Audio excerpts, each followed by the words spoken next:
Baik, kita mulai ya. Selamat siang, assalamualaikum warahmatullahi wabarakatuh. Waalaikumsalam warahmatullahi Assalamualaikum wabarakatuh. Oke, baik, langsung saja untuk materi hari ini. Saya share screen dulu.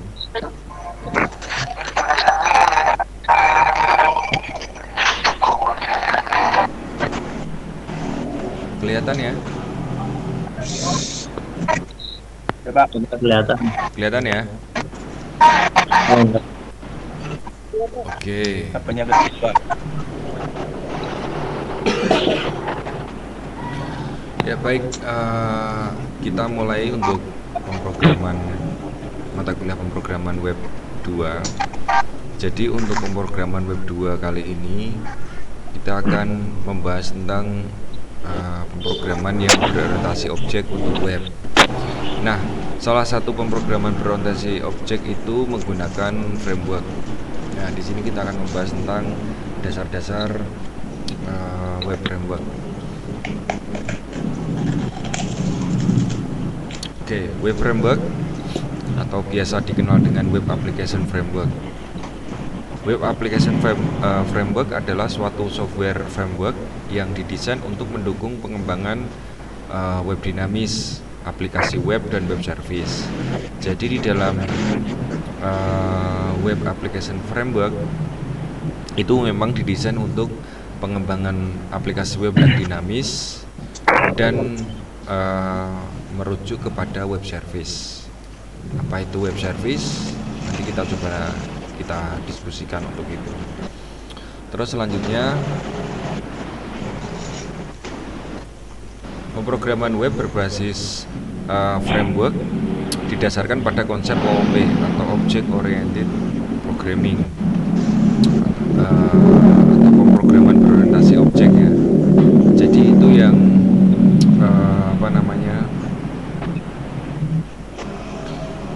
Jadi sebenarnya kalau kita merujuk ke sejarah di dalam aplikasi web atau bahasa PHP itu sendiri, memang PHP mengenal OOP atau Object Oriented Programming itu dimulai di versi keempat. Jadi memang sebelumnya memang aplikasi web menggunakan PHP masih menggunakan prosedural atau sering disebut pemrograman natif yang belum berorientasi pada objek. Nah, mulai dari 4 itu sudah mulai pemrograman sudah dapat bisa berorientasi objek. Nah, sejarah perkembangan di dalam web framework, di sini kita bicara ada namanya web statis. Web statis adalah web yang berbasis HTML dan halaman-halaman. Jadi web statis di sini itu biasanya berupa personal web, itu bersifat statis. Terus ada namanya web yang dinamis, di mana memisahkan antara kode program dan data. Di sini ketika kita bicara web dinamis itu akan ada namanya data atau database, sering kita sebut database. Disinilah yang menjadikan web itu menjadi web yang dinamis atau statusnya menjadi status yang dinamis karena ada data, di mana data tersebut bisa dimanipulasi, bisa diolah dan diproses sedemikian rupa sehingga menjadi aplikasi web tersebut menjadi web yang dinamis. Terus ada lagi pengelompokannya, ada namanya Content Management System atau CMS, yaitu web instan berupa template web. Terus ada lagi namanya web framework yang nanti akan kita bahas, membagi sistem ke dalam 3 bagian, yaitu model, view, dan controller. Oke, selanjutnya CMS dan web framework. CMS cocok untuk kebutuhan instan pembuatan web. Di sini sangat membantu pengembang web pemula, tidak berhubungan dengan kode program. Jadi di dalam CMS itu memang dikhususkan untuk orang-orang yang tidak mau ribet dengan kode program. Maka dan butuh cepat itu menggunakan CMS. Di sini sangat membantu pengembang web pemula. Jadi bagi developer yang masih baru mulai itu bisa menggunakan ini untuk percobaan aplikasi web karena tidak berhubungan dengan kode program. Terus selanjutnya dapat digunakan untuk membangun aplikasi walaupun tidak direkomendasikan. Jadi CMS, apalagi dengan perkembangan CMS yang sekarang yang secara pluginnya juga sudah banyak, itu bisa membangun aplikasi walaupun tidak direkomendasikan karena banyak faktor lah sebenarnya kenapa tidak direkomendasikan. Terus jenis di dalam CMS di sini jenis CMS itu ada sistem portal, ada Joomla, ada Drupal, ada WordPress, ada Aura CMS, ada PHP Nook dan lain-lain. Mungkin dari beberapa kalian sudah pernah dengar ya, atau sama sekali tidak pernah dengar nih di dalam sistem portal. Baru pertama kali, Pak. Belum ya? Belum. Terus jenisnya ada lagi e-learning. E-learning ada Moodle, ada A-Tutor, ada Drupal 8 dan lain-lain. E-learning yang mungkin sekarang marak ya karena dengan kondisi pandemi saat ini. Itu beberapa CMS membuat e-learning gunanya untuk bisa berkomunikasi dengan semua guru dengan siswa, dosen dengan mahasiswa dan lain sebagainya. Terus ada e-commerce. E-commerce di sini ada PrestaShop, ada Zencard, ada Virtumartnya Joomla. Virtumartnya Joomla itu berarti pluginnya Joomla. Terus ada Oscommerce dan lain-lain. Jadi kalau Anda yang punya usaha itu bisa kalau mau coba-coba dulu silakan. Itu ada beberapa contoh dari e-commerce di dalam CMS. Nah, konsep CMS memang tidak perlu belajar kode program karena semuanya adalah plug and play, drag and drop dan lain sebagainya. Jadi bagi Anda yang yang tidak mau ribet dengan kode program, ya berarti bisa masuk ke CMS. Terus ada lagi namanya forum diskusi atau ya forum ya, kalau di dalam internet kan ada tuh forum. Itu CMS-nya ada namanya PHPBB, ada VFM dan lain-lain. Jadi contoh Anda membuat forum sendiri nih, membuat aplikasi sendiri, Anda punya hosting, Anda punya domain, tinggal Anda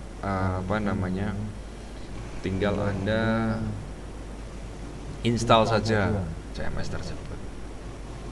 Sampai sini jelas?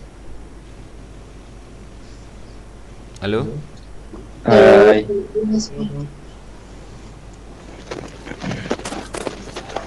Jelas ya? Cukup, Pak. Ya. Oke, saya lanjut. Cukup, Pak.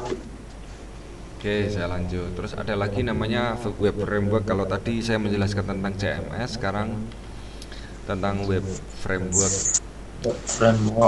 Web framework di sini fleksibel untuk pengembangan aplikasi web, aplikasi berbasis web. Terus dapat digunakan untuk membuat CMS tertentu sesuai kebutuhan. Jadi framework itu juga dapat untuk mendukung CMS, kira-kira seperti itu. Ada beberapa CMS yang dia support untuk framework. Terus secara umum lebih secure daripada CMS karena sistem terbagi menjadi 3. Ada model, ada view, dan ada controller. Sebenarnya kalau kita bicara secure, bicara keamanan, memang pada akhirnya memang relatif. Tidak ada sistem yang paling aman memang. Cuman kalau kita berbicara framework secara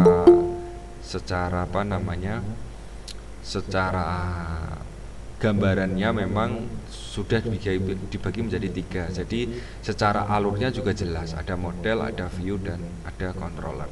Nanti akan kita bahas secara detail tentang konsep model, view, dan controller tersebut. Terus di dalam framework itu pengembang web harus menguasai konsep OOP dan MVC.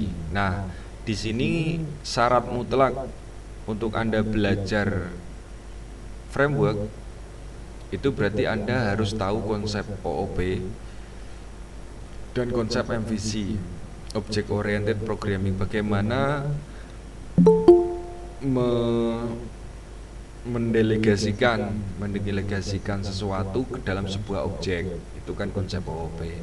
Begitu juga konsep MVC, bagaimana model, view, dan controller itu bekerja, bagaimana peralihan ketiganya, bagaimana cara kerja ketiganya, dan lain sebagainya. Jadi menguasai konsep itu sangat penting. Makanya kembali lagi saya bilang bahwa pemrograman tidak membutuhkan hafalan, tetapi membutuhkan pemahaman tentang konsep. Contohnya, ini contoh framework ya, ada Code Igniter, ada Cake PHP, ada YII framework, ada Zen framework, dan lain-lain. Masih banyak banget macam-macam framework. Memang kebanyakan konsepnya MVC. Kalaupun ada beberapa yang tidak, itu mungkin dia hanya VC, view, dan controller. Berbeda-beda memang. Cuman pada dasarnya konsep MVC yang paling sering dipakai di dalam framework, apapun frameworknya.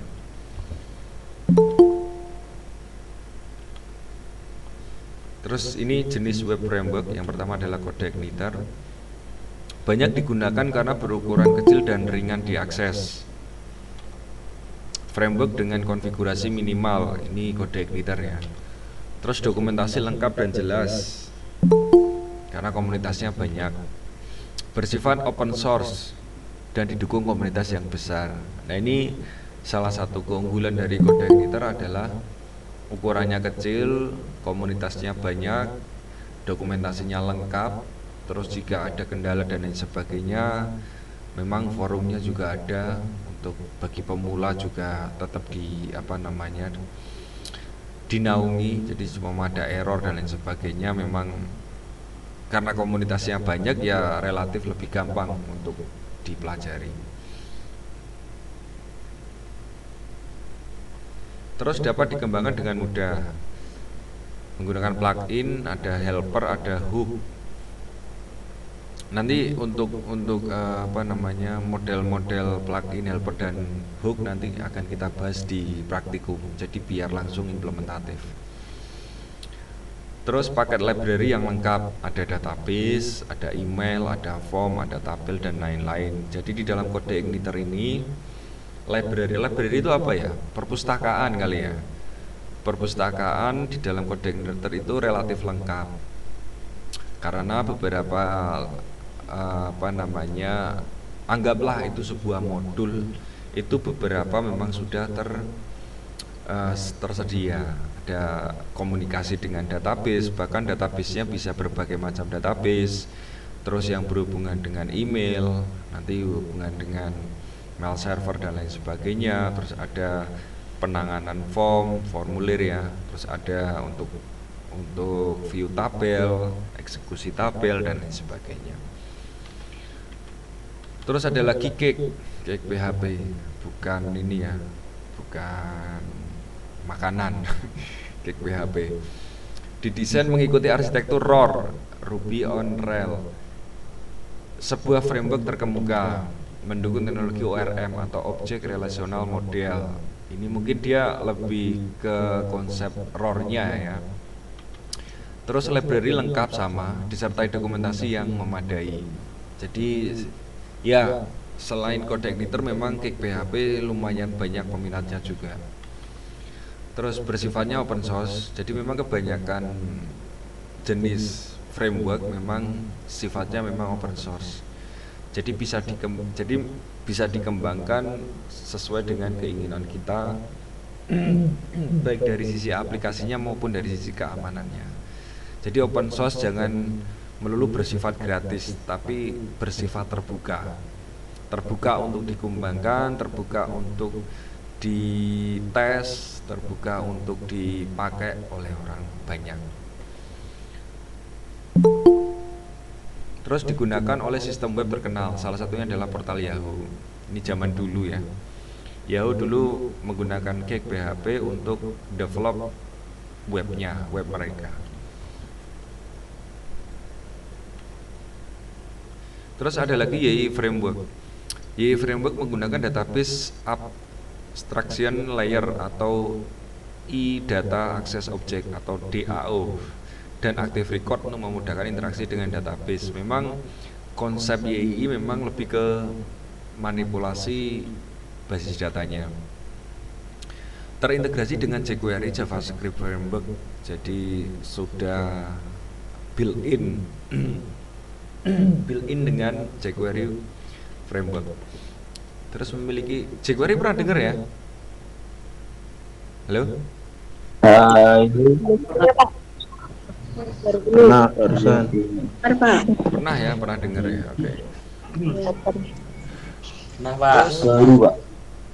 Ya, terus memiliki layar case untuk case data, halaman, sebagian dan keseluruhan aplikasi. Jadi YI Framework memang dia mempunyai layer case. Case itu apa ya? Case itu penyimpanan sementara secara temporary. Jadi sementara gunanya untuk mempercepat load halaman. Ketika meload halaman, memuat halaman, itu dia mempunyai layar, baik halaman seluruhnya, sebagian atau sebagian, seperti itu. Terus penggunaan temanya memang secara secara umum memang di framework relatif lebih varian, lebih banyak.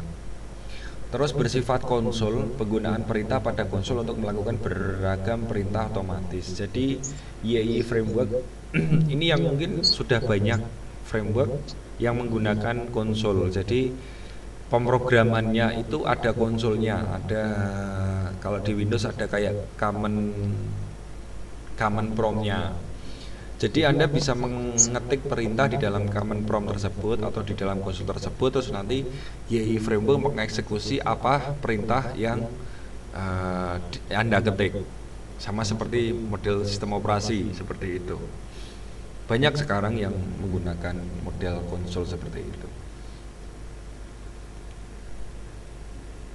Terus ada widget. Widget di sini semacam kontrol yang memiliki fungsi tertentu seperti autocomplete, date picture, tabel dan lain-lain. Jadi YI framework memang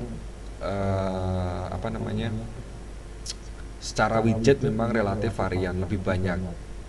Tema juga sama.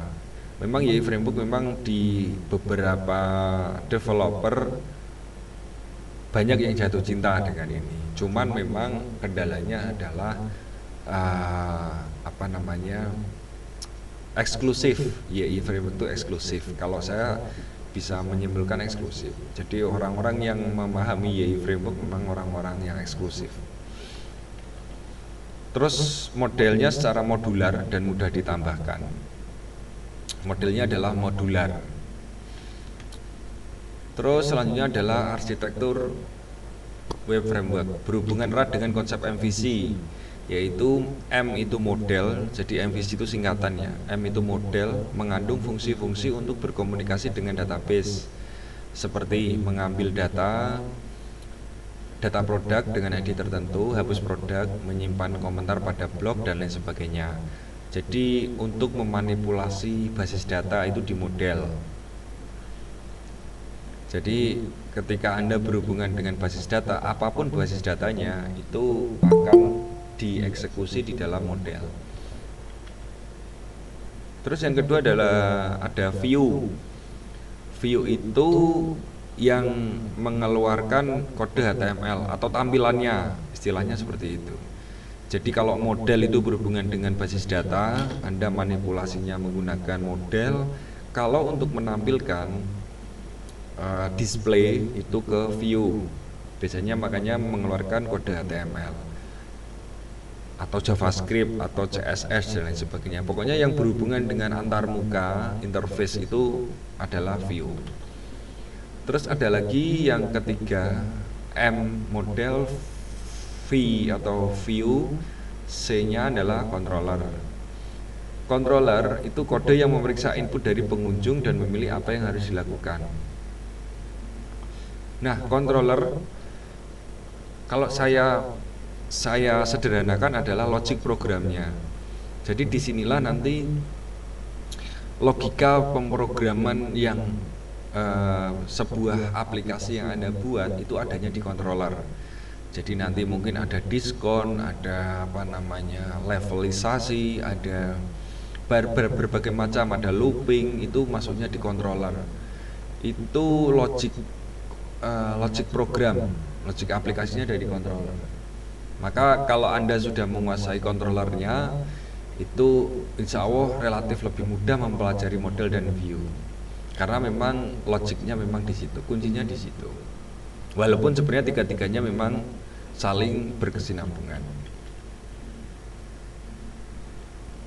Nah, di sini ada pertanyaan, kenapa harus dipisah?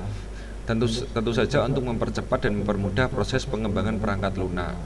Ya sama seperti pekerjaan sebenarnya. Ketika pekerjaan kita bagi dengan berbagai macam bidang dan setiap bidang ada beberapa orang, itu kan pekerjaan tersebut relatif lebih cepat diselesaikan, kan seperti itu. Sama seperti konsep framework. Makanya setiap kali ada ada eksekusi itu tinggal ditunggu. Ini berhubungan dengan basis data enggak? Kalau berhubungan dengan basis data kita cari model. Kalau tidak berarti hanya controller saja. Controller berhubungan dengan view karena tidak mengambil basis data. Kalau mengambil basis data ya sudah model dilibatkan. Jadi relatif lebih efisien karena tadi penggunaannya disesuaikan. Tidak semua dipukul rata dipakai semua. Tergantung kebutuhan. Nah, ilustrasi cara kerja aplikasi MVC ini untuk global ya. Pengguna mengklik sebuah link untuk membuka shopping cart. Di sini misalnya linknya adalah myblondstore.com index.php/shopping cart/view. Di sini HTTP request ini akan dikirim ke server dan diperiksa oleh sebuah file index.php dan dipilah-pilah. Misalnya dengan modifikasi URL diketahui bahwa shopping chart di sini berarti mengacu ke ini ya, adalah nama untuk objek controller. Jadi shopping chart di sini adalah controller. Dan view di sini adalah fungsi yang digunakan untuk menampilkan objek tadi. Jadi controllernya shopping cart di sini, view-nya adalah fungsi.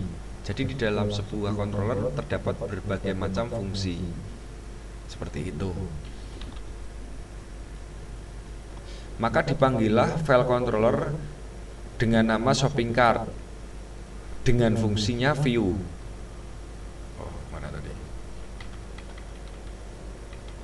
Nah ini, maka dipanggillah file controller shopping cart, nama controllernya dengan nama fungsinya adalah view. Jadi sudah jelas aplikasi web itu akan menuju ke controller shopping chart dan menuju lebih spesifik ke fungsi view. Pada controller ini ada satu baris kode yang memanggil model bernama query yang ada di file lain. Query ini bertugas menampilkan barang-barang yang dibeli oleh pelanggan. Ini contohnya. Jadi ketika controller tersebut, controller shopping chart di sini dan fungsi view itu ternyata melibatkan basis data, melibatkan database, yaitu pengambilan data barang-barang yang dipilih oleh pelanggan di sini ya, contohnya. Maka data hasil query tersebut setelah dieksekusi di model akan dilemparkan ke controller. Controller akan memeriksa dan dikirimkan file PHP yang bertugas untuk menampilkan data hasil query ini. File-file PHP yang bertugas menampilkan data disebut view.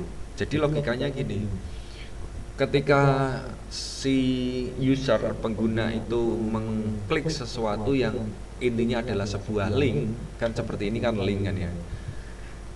Link seperti ini, maka shopping chart di sini adalah sebuah controller, dan controller di sini dia akan memanggil controllernya nih, controller shopping chart, dengan fungsinya adalah fungsi view. Nah, ternyata di dalam controller shopping chart dan fungsi view itu membutuhkan basis data, menampilkan data tadi ya. Nah, data tersebut dieksekusi oleh model. Karena tugasnya model adalah mengeksekusi semua hal yang berhubungan dengan basis data. Dari model dikembalikan ke controller. Di sini controller akan mengecek. Ketika posisi sudah oke semua, akan dilemparkan ke view. Di view lah itulah tampilan dari aplikasi tersebut. Jadi ketika kita mengklik sesuatu, user kita pengguna itu akan masuk ke, kalau konsep MVC itu masuk ke controller fungsinya apa? Semua fungsinya view ini ya. Terus mengambil database di modelnya ngelempar ke controller mengeksekusi dan dilemparkan lagi ke view. View menampilkan, maka ketika Anda klik itu sudah melewati beberapa tahapan tadi. Terus yang tampil di kita itu adalah view. Jadi hanya tampilannya saja, konsep view-nya dari pengolahan controller dan pengambilan data dari model. Seperti itu. Nah, gambarannya seperti ini. Jadi pertama kita kan di view nih. View kita klik sesuatu maka menuju ke controller. Controller lihat dulu nih di model apakah butuh basis data, butuh, berarti kita ngambil di model. Dari model di sini itu nanti bisa kembali ke controller dan diarahkan ke view, atau dari model langsung ke view. Karena tampilannya adalah dia hanya view saja atau hanya tampilan saja, tidak ada manipulasi yang lain, maksudnya tidak ada penambahan, tidak ada CRUD di sana, kira-kira seperti itu. Gambarnya seperti ini. Terus selanjutnya memilih PHP framework. Ini buat belajar untuk frameworknya. Ketika kita dihadapkan pada sebuah project web yang memang memerlukan pengerjaan dari awal dan CMS yang ada tidak memenuhi requirement, tidak menginginkan kebutuhan, pilihannya adalah buat semuanya dari awal termasuk fungsi-fungsi, kelas-kelas dan sebagainya. Jadi ini kalau nantinya Anda arahnya untuk membuat sebuah aplikasi web ya, dan pengerjaannya itu dari awal dan CMS itu tidak memenuhi semua.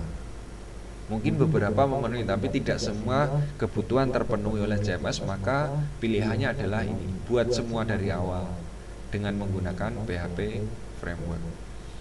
Menggunakan fungsi-fungsi dan kelas-kelas yang sudah ada. Ini kalau seumpama Anda sudah punya direktori fungsi-fungsi dan kelas. Kalau bahasanya punya senjata yang banyak. Jadi ketika ada aplikasi yang baru dan beberapa fiturnya itu bisa dieksekusi dengan fungsi-fungsi dan kelas yang sudah kita punya, ya sudah pakai kelas yang ada. Tapi kalau memang belum ada, ya sudah eksekusi dari awal, dari baru, hanya fungsi-fungsinya saja, dan menggunakan PHP framework. Oke, itu mungkin penjelasan saya untuk materi hari ini. Sampai sini ada pertanyaan? Silakan. Atau masih bingung? Belum masuk, Pak. Atau masih bingung, silakan.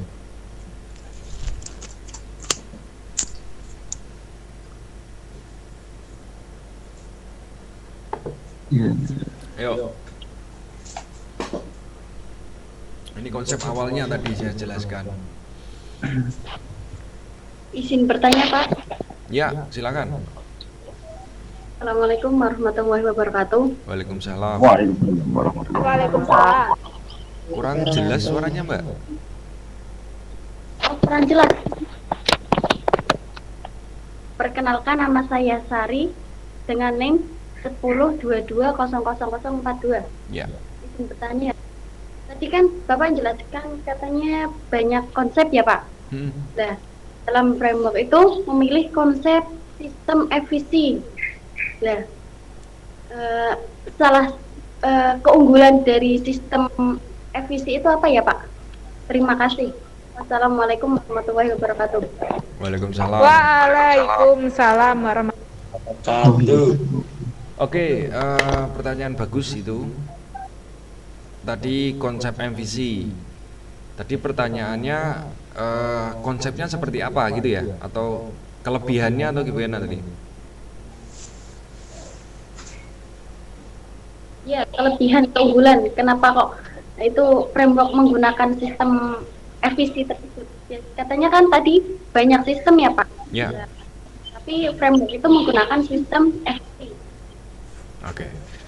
Oke. Untuk keunggulan menggunakan konsep MVC sebenarnya lebih ke ini pembagian tugas, pembagian kerja. Jadi kalau kita sebelumnya Anda kan sudah pernah belajar membuat aplikasi web menggunakan pemrograman prosedural atau pemrograman natif yang Anda membuat CRUD dan lain sebagainya. Anda kan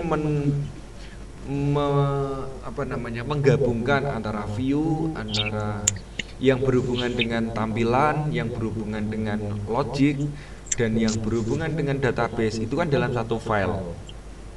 Benar ya? Jadi sebelumnya Anda kan pernah belajar PHP, CRUD lah contohnya. Contoh aja CRUD. CRUD kan ketika Anda mengeksekusi sebuah view dulu deh. Menampilkan kan Anda satu file itu kan ada koneksi ke basis data, terus koneksi ke database, manipulasi untuk view atau untuk menampilkan, terus Anda membuat rancangan tabel, terus ketika nanti di sana ada looping, ada kondisi, ada logic di sana, itu kan ditampilkan semua 5 komponen ini ditampilkan dalam satu file. Benar? Benar ya? Nah, itu kalau konsep prosedural. Jadi logikanya gini, ketika kita mengerjakan sesuatu, contohnya kita bikin rumah. Nah, ketika kita bikin rumah itu kan membutuhkan beberapa tukang. Oke ya. Nah, tukang yang kita pakai itu semuanya mempunyai keahlian yang sama. Nah, semuanya basicnya semua tukang batu, maksudnya tukang batu itu yang concern di bangunan batu yang berhubungan dengan batu semen dan lain sebagainya. Padahal konsep rumah kan membutuhkan jendela, membutuhkan pintu, yang dimana pintu dan jendela itu kan yang secara jenis kan jenisnya kayu ya, bukan lagi batu. Nah, makanya ketika Anda mempekerjakan tukang-tukang bangunan tersebut yang notabene dia spesialisnya batu, itu kan akan relatif lebih lama pengerjaannya daripada orang yang ada tukang batu sendiri, ada tukang kayu sendiri, kan pembagiannya jelas. Jadi tukang kayu dia ngurusin yang kusen-kusen nih. Yang batu ngurusin ini. Ada lagi mungkin yang khusus finishing. Nah, itu kan spesifikasi yang berbeda tuh.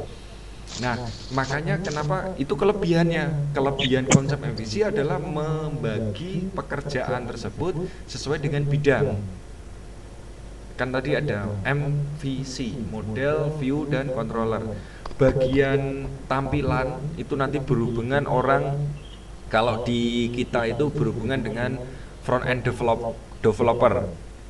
Jadi orang yang berhubungan dengan kalau kita bicara web berarti web design. Dia yang melayout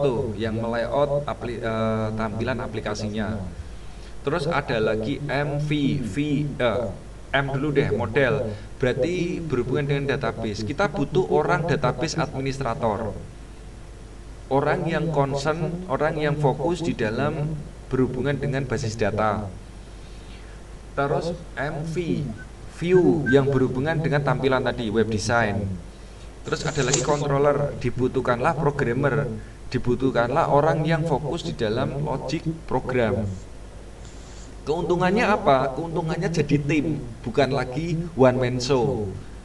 Kalau kita, ya tadi, pekerjaan yang dikerjakan satu orang dan satu orangnya itu kan, makanya saya sering bilang tidak ada Superman di sini, adanya hanya super team. Jadi bahkan siapapun lah itu mempunyai keterbatasan, makanya dibutuhkan kekompakan tim, diskusi tim, kekompakan tim untuk membuat suatu pekerjaan yang bisa selesai dengan cepat dan lebih terarah dan lebih bagus. Itu kelebihannya Mbak Sari ya tadi ya. Iya Pak. Baik Pak, terima kasih. Ya. Oke, silakan, ada lagi? Konsepnya jelas ya? Ada itu?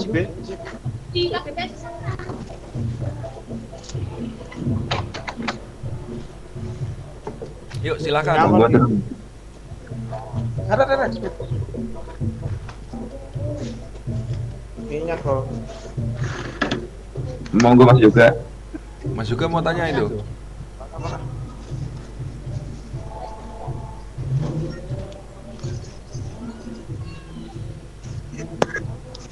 Mukanya nggak jelas Mas juga. Yuk. Gimana Mas juga mau tanya? Jemput aja Pak, Siapa itu? Aziza. Oh Mbak Aziza, ya silakan Mbak. Tadi kan dalam penjelasan CMS yang pertama cocok untuk kebutuhan pembuatan web. Lah, yang poin ketiga Gua ini itu bisa kelas. Bedang. Mas juga di mute dulu Mas juga. dapat Bentar Mbak Aziza. Tak mute dulu. Tarik di sini Pak.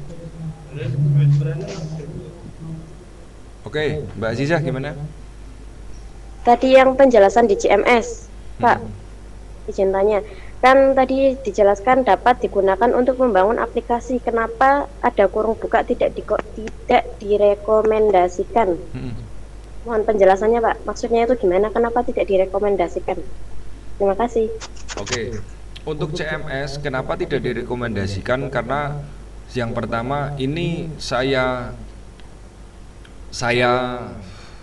bold, saya tebalkan dan mungkin saya garis bawah, saya underline bagi kalian, bagi kita.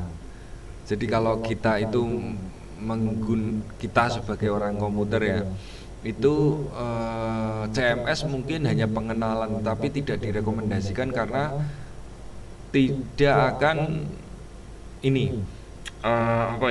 tidak akan mempengaruhi logik kita. Logik kita tidak berkembang karena semuanya dimudahkan, semuanya instan. Kan bahasanya begini, yang sekarang yang sekarang ramai itu apa? YouTube lah seumpama. Orang yang bisa menggunakan YouTube kan tidak hanya orang komputer. Itu kan sesuatu yang sangat mudah sekali. Sama seperti CMS, kalau kita berhubungan dengan aplikasi, itu tidak hanya orang komputer yang bisa. Semua orang dengan latar belakang apapun bisa. Makanya tidak direkomendasikan. Itu yang pertama, membangun logik kita sebagai orang komputer kurang bagus. Yang kedua, kenapa CMS tidak, mungkin saya ya, bukan materi, tapi saya lebih tidak merekomendasikan karena ya kembali lagi, kalau kita mau belajar yang benar ya dengan konsep yang benar, CMS itu tidak mengajarkan logik, tetapi menyelesaikan masalah saja, tapi tidak belajar bagaimana membuat sistem. Ya sama seperti gini deh, ini mungkin bagi yang cewek-cewek, makan itu kan lebih suka masak daripada makan mie instan. Ya enggak sih? Iya Pak. Esensi makan loh ya. Kalau cuman sekedar sekedar kenyang, mie instan selesai, cepet gitu kan. Tapi kan rasanya daripada Anda masak, beli sayur, terus beli bumbu dan lain sebagainya, Anda racik sendiri, rasanya kan berbeda.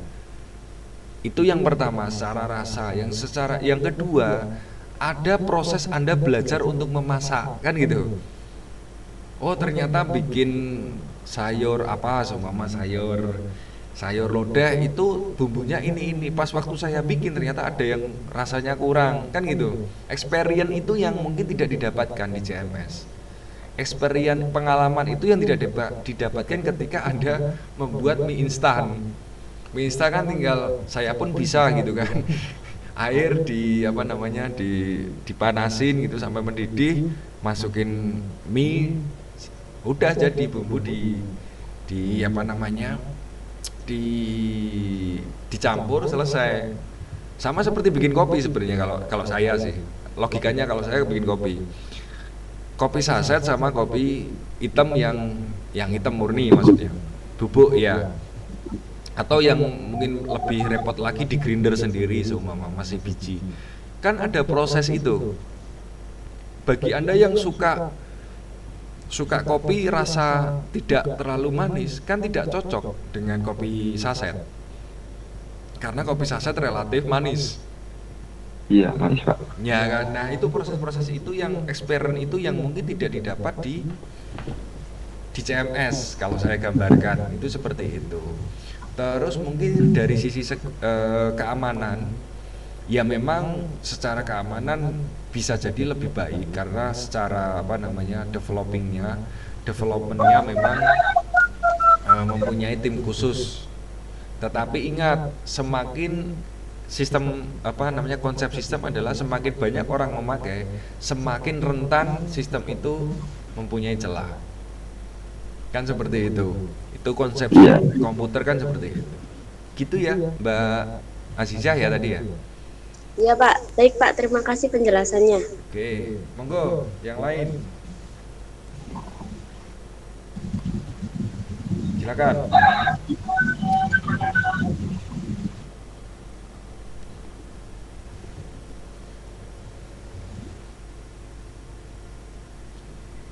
Nggak ada, Bu. Ada?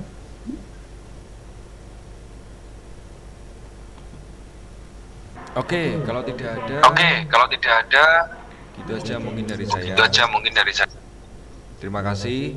Selamat siang, saya akhiri. Wassalamualaikum warahmatullahi wabarakatuh. Waalaikumsalam.